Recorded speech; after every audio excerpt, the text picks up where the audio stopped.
Okay, let's go.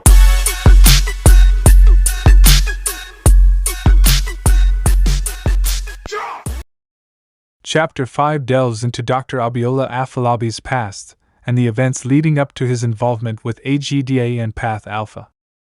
Before his invitation to the summit in Banjul, Dr. Afolabi had given a keynote address at the Foundation for Democratic Rule in Washington, D.C., where he was accompanied by his wife, Pamela, who hailed from Boston, USA.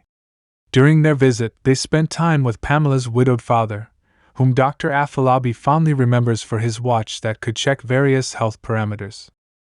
While in Boston, Dr. Afolabi bought a razor for $5.23 and rejoined his wife at her father's home. Later, during their flight back to Nigeria from Washington, he met Tad Longway, the Director of Special Projects at AGDA.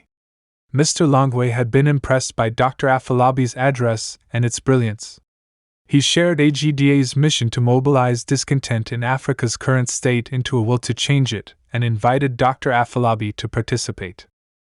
Dr. Afolabi confirmed that he was invited to the summit to provide his views on Way Omega, a document being discussed by African heads of state. Mr. Longway then introduced Path Alpha, an alternative proposal to Way Omega, which focused on bottom-led change and had a strong will for implementation.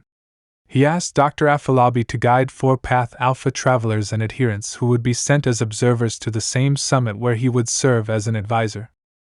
Mr. Longway handed Dr. Afolabi the Path Alpha document and suggested that he continue to engage with Way Omega while helping AGDA find a way to infiltrate the summit. Upon their return to Nigeria, Dr. Afolabi and Pamela discovered that an uninvited guest had visited their home in their absence. The houseboy let the man into their bedroom without explanation. Pamela was shocked to learn that the man, Femi, was Dr. Afolabi's cousin with whom he had grown up in Kaduna. Femi had brought a second wife, Nimbo, to Dr. Afolabi's house without his consent, claiming it was a family arrangement. Wait, let's take a break.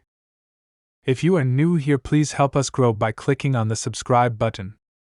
You can also click on the bell icon to be notified on my next video on this. Okay? Done? I am waiting. Okay, thank you, now we can continue. Pamela was furious and chased Nimbo out of the house with a broomstick. Dr. Afolabi tried to mediate, but Pamela's anger intensified when she learned that her husband was familiar with the scheme and that it was orchestrated by their family back home. Pamela demanded that Femi and Nimbo leave that very night, but her demands were ignored. Enraged by her husband's indifference, Pamela left that night and, a week later, called Dr. Afolabi from her father's home in Boston to inform him that she had filed for divorce.